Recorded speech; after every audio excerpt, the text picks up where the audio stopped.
우리 시간 2024년도에 하나님께서 우리 공동체에게 주시는 새해 첫 말씀을 고린도후서 1장 3절에서 6절 말씀을 통해서 나누도록 하겠습니다. 고린도후서 1장 3절에서 6절 말씀 제가 봉독해 올리도록 하겠습니다. 찬송하리로다. 그는 우리 주 예수 그리스도의 하나님이시요 자비의 아버지시요 모든 위로의 하나님이시며 우리의 모든 환난 중에서 우리를 위로하사 우리로 하여금 하나님께 받는 위로로서 모든 환난 중에 있는 자들을 능히 위로하게 하시는 이시로다. 그리스도의 고난이 우리에게 넘친 것 같이 우리가 받는 위로도 그리스도로 말미암아 넘치는도다. 우리가 환난 당하는 것도 너희가 위로와 구원을 받게 하려는 것이요 우리가 위로를 받는 것도 너희가 위로를 받게 하려 하는 것이니 이 위로가 너희 속에 역사하여 우리가 받는 것 같은 고난을 너희도 견디게 하느니라. 아멘. 오늘 새해 첫 주시는 하나님의 말씀의 제목을 찬송이 넘치는 2024년이라고 잡았습니다. 제가 왜 그랬을까요? 찬송이 넘치는 2024년. 여러분 올 한 해는요. 2024년 한 해는 여러분들 개인의 삶과 우리 교회의 모든 공동체의 삶이 다른 것도 넘쳐야 되지만 우리의 입술에서 마음에서 찬송이 넘치는 삶이 되었으면 좋겠어요. 찬송. 찬송은 곡조부터는 기도라고 이야기도 했고요. 찬송은 하나님과 대화라고 이야기했고요. 또 찬송은 우리 믿는 사람들의 믿음의 고백이라고 이야기했습니다. 그래서 저는 올 한 해 우리 교회가 그 어떤 것보다도 정말 찬송이 넘치는, 찬양이 넘치는 그런 교회가 되었으면 좋겠어요. 그래서 우리가 매 주일마다 우리 성가대를 통해서 찬양팀을 통해서 우리가 찬양을 같이 드리지만 정말 올 한 해는 제가 꼭 해보고 싶은 것이 있는데 작년에 제가 하지 못했는데 정말 온 성도가 찬양다가 돼서 오직 한 분 하나님을 찬양하는 그런 예배를 우리가 경험해 보고 싶습니다. 그래서 올 한 해는 찬송이 넘치는 찬양이 넘치는 2024년도가 되시기를 주의 이름으로 축원합니다. 여러분들의 입술에서 찬양이 끊이지 않도록 하십시오. 여러분들의 듣는 그 모든 것들 속에서 찬양을 여러분들 찾아서 듣고 찬양을 주 앞에 드리는 올 한 해가 되기를 주의 이름으로 축원합니다. 우리가 알고 있는 조니 에릭슨이라고 하는 미국 여성이 있습니다. 그는 청소년 시절에 사고를 하나 크게 당하는데 저 메릴랜드에 가면 체스픽 베이라고 하는 그 바다와 강이 연결되는 곳에서 이 여인이 다이빙을 하다가 잘못되어 전신마비로 눕게 됩니다. 손가락 끝 하나도 움직일 수 없는 상황이었죠. 다행히 그는 그리스도인이긴 했지만 그러한 시련을 자기에게 당한 고난을 감당할 믿음이 없었던 그는 그 순간에 절망하고 하나님을 원망할 수밖에 없었습니다. 그러던 어느 날 문득 기도할 생각이 난 거예요. 이래서는 안 되겠다. 주 앞에 기도해야 되겠다. 그러면서 그가 이렇게 기도합니다. 하나님, 내가 지금 이런 몸이라도 정말 쓰임받을 수만 있다면 정말 하나님을 원망하지 않고 찬양하며 제가 살 수 있도록 도와주십시오. 이런 몸이라도 하나님 사용하여 주시옵소서. 그 기도를 하고 난 후에 그가 움직일 수 있는 곳을 한 곳을 찾았어요. 그것은 입술이었습니다. 입이었어요. 그래서 그는 입술에 연필을 물고 그 입술에 물려진 그 연필을 통해 펜을 통해서 그림을 그리기 시작합니다. 전혀 좋은 작품이 보기에 좋은 작품이 나올 수가 없죠. 그럼에도 불구하고 믿음을 담아 그린 그 그림은 많은 사람들에게 알려지고 또 홍보가 되어져서 어떤 그 볼펜 회사에서 그 역경을 딛고 일어선 그 그림을 그린 그 여인을 모델로 하여 광고를 찍자고 제의가 들어옵니다. 그래서 그 제의에 그 여인은 돈을 많이 달라고 하지도 않고 또 이것이 얼마만큼 그 2번, 3번 찍을 것을 요구하지 않고 그는 한 가지 조건을 제시합니다. 그것은 뭐냐면 그 볼펜에 자신이 나오는 모든 광고 아래 이 글자를 넣어달라고 합니다. PTL Praise the Lord. 주님을 찬양하라. PTL. 아마 여러분들 그런 볼펜 보셨을 거예요. 보신 적 있으신가요? 그녀는 그 일로 인해서 이제 하나님을 찬양하는 그 마음이 있었기에 복음 전도자로 변화를 받아 장애인을 위한 인권운동가로 또 미국 사회에 강력한 영향력을 미치는 여성 지도자로 삶을 살았던 여인의 간증을 볼 수 있었습니다. PTL. 사도행전 16장에 보면 사도 바울과 실라는 복음을 증거하다가 감옥에 갇힙니다. 그러나 그들은 그곳에서 원망과 불평과 불만을 하지 않았습니다. 그러던 어느 날 밤중에 바울과 실라가 기도하고 찬양하고 찬미하고 있을 때 그 찬양 소리를, 찬미 소리들을 그 죄수들이 듣습니다. 또 간수들이 들었다라고 기록하고 있습니다. 사랑하는 여러분, 바울과 실라는 그 어려운 상황 속에서 원망과 불평 대신에 그들이 선택한 것이 있어요. 무엇입니까? 찬송이에요. 찬양입니다. 사랑하는 여러분, 우리가 한 해를 살아가면서요, 많은 삶의 역경들이 있을 수 있어요. 어려움들이 있을 수 있습니다. 그런데 여러분, 나의 입술에서 찬송을 잃어버리지 않으면 아무리 큰 고난 가운데 있을지라도 우리는 이미 승리한 줄 믿습니다. 찬송을 잃어버렸을 때가 우리 인생의 가장 위험한 때인 것을 기억하십시오. 아무리 힘들고 어려운 일이 나에게 닥쳐온다 할지라도 내 입에서 찬송이 떠나지 않으면 그 싸움은 이미 이긴 것이라고 확신을 가지고 주님 앞에 기도했으면 좋겠습니다. 그러므로 어떤 환경 가운데 처해 있을지라도 찬송을 잃어버리지 않고 승리하며 나아가는 저와 여러분들이 되었으면 좋겠습니다. 그리고 찬송은요, 우리의 생활과 일치해야 합니다. 그렇게 될 수 있도록 내가 드리는 그 찬양과 나의 삶이 일치될 수 있도록 몸부림쳐야 합니다. 왜요? 하나님은 단지 곡조 붙은 우리의 찬송가를 원하는 것이 아니라 그 찬송과 찬양을 하는 사람과 그의 삶을 동일하게 원하시기 때문에 그렇습니다. 찬송은 취미이거나 선택사항이 아닙니다. 찬송은 믿음의 꽃이요, 우리 신앙의 가늠자요, 찬송은 우리 신앙의 확증이요 간증인 줄 믿으시기를 주의 이름으로 축원합니다. 여러분, 기도하기 힘들죠? 기도하기 힘들 때 찬양하십시오. 찬송하십시오. 그렇다면 우리가 왜 그렇게 고난 중에 찬송해야 될까요? 첫 번째는 하나님만이 우리의 위로가 되기 때문에 우린 찬송합니다. 우리가 잘 알고 있는 독일에 가보면 아우슈비츠의 수용소가 있습니다. 그것이 어떤 곳입니까? 수많은 유대인들이 학살당했던 곳이죠. 그 참혹한 수용소에서 유대인들은 눈물을 뿌리며 하나님을 향해 이렇게 외쳤다고 합니다. 하나님, 지금 어디 계십니까? 당신은 지금 어디 계십니까?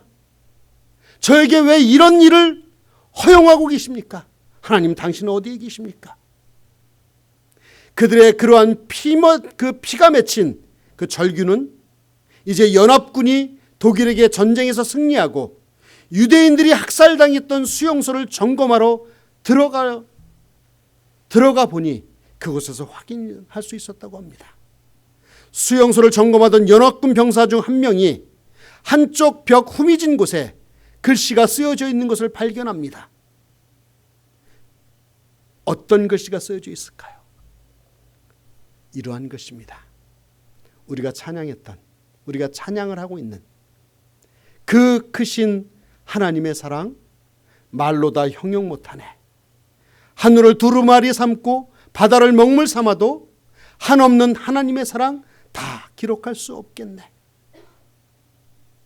이 문구를 기록해 놓은 거예요.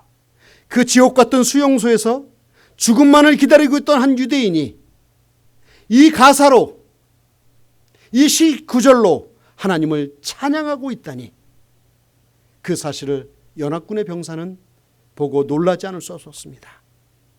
그리고 나서 맨 밑에 한 줄 아주 귀한 고백이 기록되어져 있습니다. 그것이 뭔지 아십니까? 하나님은 여기 계십니다. 하나님은 여기 계십니다. 그렇게 하나님의 사랑을 찬양하고 그 어려운 상황 속에서 하나님을 높이고 찬송했는데, 그냥 한 것이 아니라 뭐예요? 여기 계신 하나님께 찬송했다고 하는 것입니다. 여러분, 찬송은 그렇게 하는 거예요. 우리가 사망의 음침한 골짜기라도, 메마른 광야에서도, 넘실거리는 파도 속에서도 두려워하지 않을 수 있는 이유는 어떻게 해요? 우리가 찬양하는 그 순간에 하나님이 나와 함께 여기에 계시기 때문에 우리는 찬양하는 줄 믿습니다. 임마누엘이 되신 하나님이 우리와 함께 동행하시기 때문입니다. 그리고 그 하나님이 우리의 무엇이 되어져요? 오늘 본문의 말씀 보니까 위로라고 하는 글자가 여러 번 반복이 되어 있습니다. 그분이 우리의 위로가 되시기 때문에 그렇습니다. 3절 말씀을 보시기 바랍니다. 찬송하리로다. 그는 우리 주 예수 그리스도의 하나님이시여 자비의 아버지시여 모든 위로의 하나님이시라고 이야기하고 있습니다. 하나님은 어떤 분이시라고 그래요? 위로의 하나님이시래요. 오늘 읽었던 본문의 위로라고 하는 단어가 9번이나 반복해서 등장을 합니다. 모든 위로의 하나님, 환난 중에서 우리를 위로하사 하나님께 받는 위로고 우리가 받는 위로, 너희가 위로를 받게 하려는 것이다 라고 하듯이 위로라고 하는 단어가 9번이나 등장하고 있습니다. 사랑하는 여러분, 이렇듯 하나님은 우리가 고난을 당할 때 모른 척하며 외면하지 않으시고 우리의 눈물을 닦아주시며 우리의 마음을 위로하시는, 또 우리의 찬양을 들으시는 하나님이심을 기억하시는 저와 여러분들 되었으면 좋겠습니다. 여러분, 혹시 우리 삶 가운데 지금 이 순간에도 어려움이 있다면 한번 찬양해 보시지 않겠습니까? 바울과 실라가 그 옥중의 찬양을 통해서 그 옥문이 열렸듯이 여러분들의 찬양으로 닫혀진 삶의 벽들이, 그 절망의 상황들, 담들이 열려지고 무너지는 역사가 있어지는 2024년이 될 줄을 믿습니다. 그 축복을 누리며 살아가는 저와 여러분들이 되었으면 좋겠습니다. 두 번째, 우리가 고난 중에 찬송해야 될 두 번째 이유는 그것을 통해서, 그 찬송을 통해서 하나님의 영광이 드러나기 때문에 그렇습니다. 일본의 가가와 도요 히코라고 하는 사람은 여러분들이 기억할지 모르겠습니다. 그는 어려서부터 많은 상처를 안고 있던 사람이었어요. 그의 어머니는 술집에 나가는 기생 출신이었고요. 또 그는 첩의 아들이었습니다. 그가 마음의 상처를 입고 지내던 중 불행하게도 폐결핵에 걸립니다. 그리고 얼마 후에 안질에 걸리고요. 얼마 후에 척수염이 생기고요. 치질이 생기고요. 축농증이 생기고요. 심장병이 생기고 간장염도 그는 걸렸습니다. 그럼에도 불구하고 그는 그런 상황 속에서 다행히 예수님을 만나게 됩니다. 그래서 예수님을 만난 후에 그 상처투성이의, 그 병투성이의 몸으로 고베라고 하는 도시의 빈민촌으로 들어가서 14년 동안 그곳에서 그 빈민촌에 있었던 사람들을 섬기기 시작합니다. 그리스도의 사랑을 전합니다. 그리고 나서 그곳에서 공장 직공 출신의 지하루라고 하는 사람을 만나 결혼을 합니다. 결혼을 하죠. 그 아내와 함께 만나서 그 어려운 사람들을 돕기 시작합니다. 그의 모든 걸 내어놓고 돕습니다. 심지어 그는 어떤 고백을 하시는지 아십니까? 자기 아내에 대해서 내 아내는 빈민촌에서 일하는 식모입니다 라고까지 고백을 합니다. 그는 상처투성이의 몸을 가지고 빈민들을 위해서 봉사하며 일생 동안 그곳에서 살았습니다. 그래서 그를 통하여 복음의 척박한 땅인 일본에 복음이 심어지기 시작합니다. 복음의 열매가 맺혔습니다. 그 결과 그 사람이 하나의 별명을 얻게 되는데 그 별명이 뭐냐면 일본의 바울이다. 일본의 바울이다. 그의 고통과 상처는 많은 사람들을 구원해내고 하나님의 영광을 드러내는 도구가 되었던 것입니다. 사랑하는 여러분, 혹시나 여러분들이 갖고 있는 핸디캡, 상처, 아픈 과거의 기억들, 그런 것들을 부끄러워하지 마시기 바랍니다. 여러분들이 당한 고난을 부끄러워하지 마세요. 핸디캡을 부끄러워하지 마십시오. 오히려 그것을 통해서 하나님께 찬송하시기 바랍니다. 그러면 내가 가지고 있는 상처와 내가 당한 고통과 현재 나의 핸디캡은 나와 똑같은 처지에 있는 사람을 위로할 수 있는 귀한 도구가 되어 하나님의 영광이 될 줄 믿습니다. 그래야 저와 여러분들이 일평생을 살아가며 내 상황이 어렵다 할지라도 하나님의 영광을 위해 살아갈 때 우리는 찬송할 수밖에 없을 줄 믿습니다. 4절 말씀을 보시기 바랍니다. 4절 말씀에 보니까 우리의 모든 환난 중에서 우리를 위로하사 우리로 하여금 하나님께 받는 위로로서 모든 환난 중에 있는 자들을 능히 위로하게 하시는 이라고 이야기합니다. 여러분, 하나님이 왜 우리를 위로하신대요? 우리로 하여금 모든 환난 중에 있는 자들을 능히 위로하게 함으로 그것을 통하여 하나님께 영광을 돌리도록 만드시기 위해서 우리를 위로하신다고 이야기하십니다.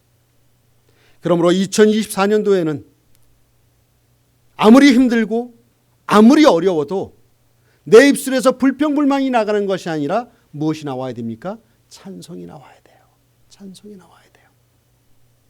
여러분의 찬송을 통해서 또한 그 찬송을 통해 위로가 필요한 성도들에게, 위로가 필요한 나의 주변 사람들에게, 그들에게 위로를 줄 수 있다면 아마 그것이 하나님께 영광되는 삶인 줄 믿습니다.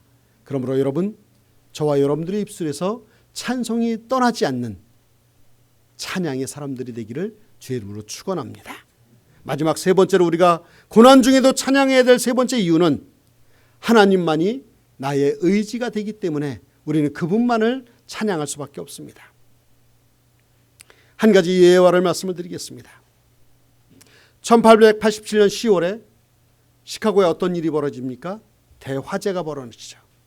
온 시내가 시뻘건 화염과 검은 연기에 휩싸입니다. 그때 복음전도자 D.L. 무디 목사님이 섬기던 교회도 다 타버렸습니다. 전소해버렸죠. 많은 사람들이 넋나간 듯이 그 교회가 타고 있는 모습을 바라봅니다. 그러던 중에 한 사람이 무디 목사님을 알아보고 이렇게 말합니다. 아니, 전능하신 하나님을 찬양하는 이 교회가 어찌하여 성전이 저렇게 타버리는 것을 하나님께서는 왜 그대로 보고 계십니까? 그 질문에 무디 목사님은 이렇게 대답합니다. 아니요, 형제님. 하나님은 지금 우리를 돕고 있습니다. 우리는 이제 저 타버린 그 이전의 건물보다 더 크고 아름다운 성전을 짓고자 하는 꿈이 우리에게 있었습니다. 이미 우리는 그런 꿈을 갖고 있었습니다. 그런데 그렇게 하기 위해서는 저 낡은 예배당을 헐어야 하는 상황이 있는데 그 비용이 엄청납니다. 그런데 하나님께서 지금 그 일을 하고 계시잖아요. 같은 사건을 보고 있는데 D.L. 무디 목사님은 그것이 하나님의 역사라고 이야기해요. 하나님의 역사라고. 그러자 그 성도가 다시 묻습니다. 그럼 당신은 다시 지을 돈이 있습니까? 이에 무디 목사님의 답변은 이렇습니다. 내가 화재 때문에 아무것도 가지고 나오지 못했습니다. 그러나 써도 사용해도 끝이 없는 하나님의 금고인 이 성경책 하나 들고 나왔습니다. 그리고 나서 D.L. 무디 목사님이 어떠십니까? 아십니까? 이 성경책 하나만을 들고 영국으로 건너갑니다. 거기에서 놀라운 부흥을 맛봅니다. 하나님의 말씀을 전할 때마다 많은 사람들이 주 앞에 돌아옵니다. 그리고 그들이 D.L. 무디 목사님을 도울 길을 찾습니다. 경제인이, 부자가, 정치가가, 또 많은 성도들이 D.L. 무디 목사님을 돕겠다고 이야기합니다. 그래서 내가 어떻게 도울 수 있겠냐고 물어봤을 때 성전을 짓겠다고. 그래서 시카고에 가보면 D.L. 무디 목사님의 기념교회가 아름답게 서 있습니다. 그들의 헌금으로, 그들의 등으로. 무디 목사님은 그 어떠한 어려움과 환난 가운데서도 하나님을 의지하고 있었습니다.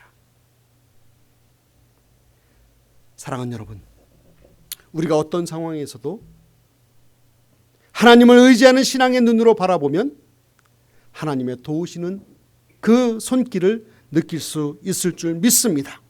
그러므로 무슨 일을 만나든지 하나님을 향한 찬양이 끊이지 않도록 우리가 찬양해야 되고, 이제 찬송은 더 이상 옛 노래가 아니라 부를 때마다 새롭고 부를 때마다 뜨거워지고 부를 때마다 축복이 넘치는 그런 찬송이 되어야 될 줄 믿습니다.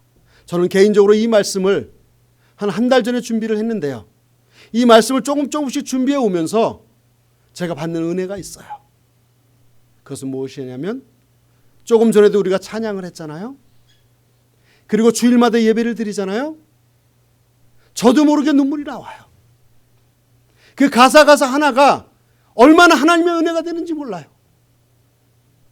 저의 답답한 마음, 또 교회의 여러 가지 해결해야 될 문제들, 그리고 여러 가지 산적해 있는 삶의 문제들이 저라고 없겠습니까? 근데 그거 생각할 때마다 답답하죠. 풀어야 할 어떤 그 방법이 잠깐만 나오질 않아요. 그런데 제가 결정한 것이 있습니다. 그것이 뭔지 아십니까? 찬양하기로. 이 말씀을 준비하면서 찬양밖에. 그래서 제가 지금 차를 다니면서 찬양을 들어놓고 다닙니다. 그리고 주일날 아침마다 예배를 드릴 때마다 맨 앞자리에 제가 예배하죠. 그 어느 누구보다도 손 들고 찬양하려고 합니다. 그럴 때 하나님 앞에 온전히 주 앞에 집중해서 찬양할 때 거기서 주시는 은혜가 제게 너무나 커요. 저도 모르게 눈물이 흐르고요. 저도 모르게 목청을 높여서 찬양을 하게 되고요. 저도 모르게 그 누구보다도 열정적으로 찬양을 하려고 합니다. 그랬더니 어떤 축복이 있는지 아십니까? 하나님께 주시는 평안이 저에게 와요. 조금 전에도 찬양할 때 그 세 곡의 찬양이 저에게 너무나 귀한 찬양이었습니다. 한 해를 시작하며 첫 예배를 드리며 주신 하나님의 은혜였습니다. 사랑하는 여러분, 올 한 해 저와 여러분들이 이런 찬양의 능력을 경험하며 살아갈 수 있기를 축원합니다. 우리가 드리는 그 찬양 한마디를 그냥 드리는 것이 아니라 한마디 한마디 기도로 담아 우리의 열정과 우리의 마음과 우리의 생각과 우리의 근심과 모든 것들을 담아서 한마디를 주 앞에 올려드릴 때 하나님께서 받으시는 그 모습, 그 느낌을 받았을 때 오는 하나님의 은혜가 큰 줄 믿습니다. 저는 기도합니다. 2024년도 이 한 해는요, 저뿐만이 아니라 우리 사랑하는 우리 한마음교회 모든 성도들이 정말 두 손을 들고 펄쩍펄쩍 뛰며 다윗이 그렇게 바지가 흘러내리는 것을 의식하지 못하고 그 찬양했듯이 내년 한 해가 우리 온 성도들이 찬송이 넘치는 2024년도 교회에서뿐만이 아니라 여러분들의 가정에서, 직장에서, 여러분들의 개인의 삶에서 이 찬송이 넘치는, 그래서 옥문이 흔들리고 열려지는 그 역사를 체험하고 그 역사를 간증하는 우리 한마음교회 성도들 다 되시기를 주의 이름으로 축원합니다.